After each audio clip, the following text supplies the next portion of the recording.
cả các em đã quay trở lại với Lisa Channel và hôm nay chúng ta sẽ cùng nhau đến với một cửa hàng quần áo rất là dễ thương cùng với hai cô nàng búp bê dễ thương không kém luôn nè. Bây giờ chúng ta sẽ cùng nhau đi vào bên trong cửa hàng nha. Chúng ta có rất là nhiều những mẫu quần áo rất là dễ thương nè.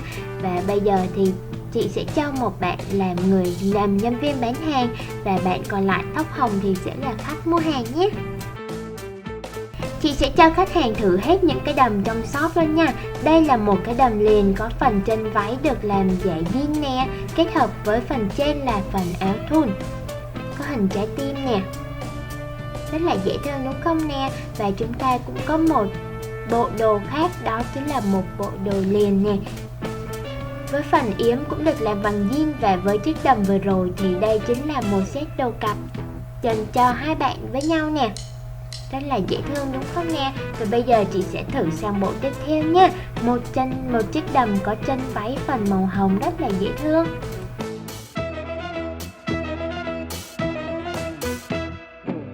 Một set đồ hoodie rất là ngầu nè.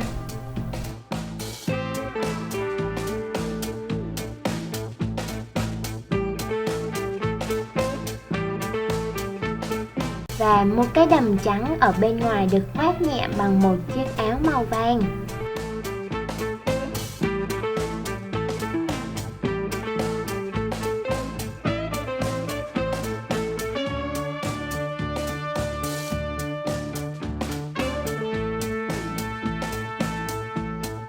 Còn đây là một set đồ với chân váy màu hồng kết hợp với một chiếc áo khoác dạ màu hồng, và chị sẽ đeo thêm túi xách nhé, trông rất là thanh lịch luôn nè.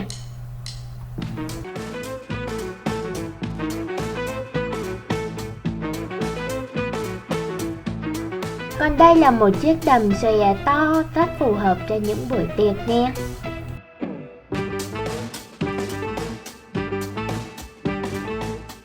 Bạn nào hay xem phim thì biết đây là bộ gì rồi đúng không nè. Và đây chính là một bộ trang phục Hàn Quốc là hanbok nè, rất là dễ thương.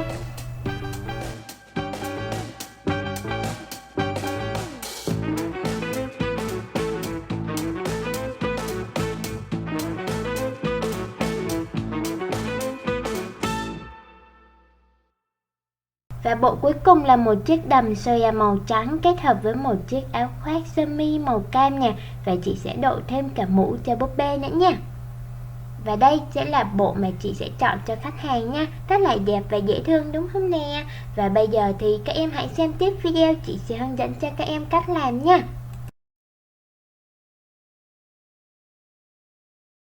Đầu tiên chính là chúng ta sẽ in những cái bức này ra nè. Và hôm nay chúng ta có tổng cộng là 3 tờ giấy thôi nè, rất là đơn giản thôi. Và nếu như em không thể in được thì chúng ta hãy bấm dừng video lại và vẽ theo nhé. Sau đó thì chị sẽ sử dụng kéo để cắt ra nha. Bây giờ thì chị sẽ cắt búp bê trước nè. Chúng ta sẽ cắt theo đường viền màu đen nha.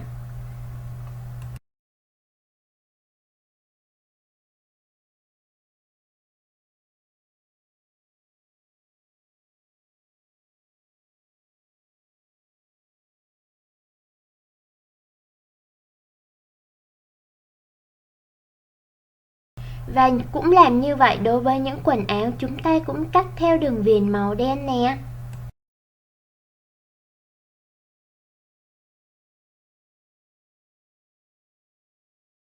Bây giờ chị sẽ hướng dẫn cho các em cắt trang bìa nha. Đầu tiên là chúng ta sẽ cắt những cái trang bìa này theo đường kẽm màu đen, rất là rõ ràng đúng không nè.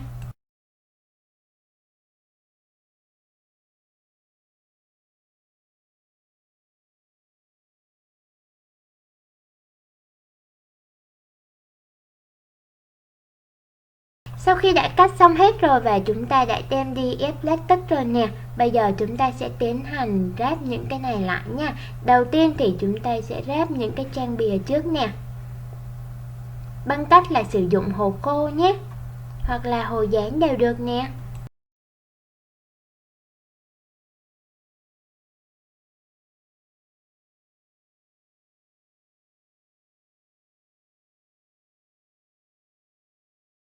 Và các em cũng sẽ làm tương tự như vậy đối với hai tờ bìa còn lại nha.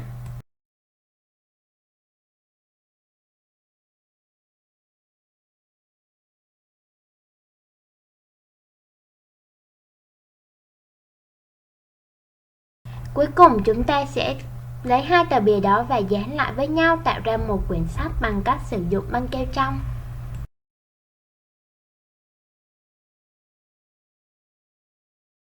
Chúng ta sẽ dán ở cả bên ngoài giúp cho quyển sách được thêm chắc chắn hơn nhé.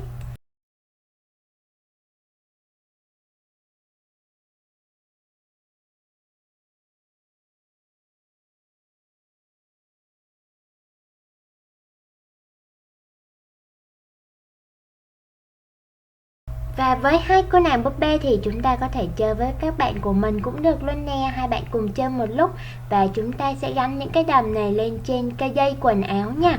Và các em hãy sử dụng băng keo hai mặt ở mặt đằng sau của những bộ đồ này nhé.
Và bây giờ chúng ta đã hoàn thành xong rồi nè, rất là đơn giản và dễ làm đúng không nè? Các em hãy xem lại video và làm theo hướng dẫn của chị nhé. Hẹn gặp lại các em ở video tiếp theo với những quyển sách mới lạ hơn nữa nha. Nếu các bạn yêu thích kênh thì hãy nhanh tay đăng ký, like và share để ủng hộ kênh nhé.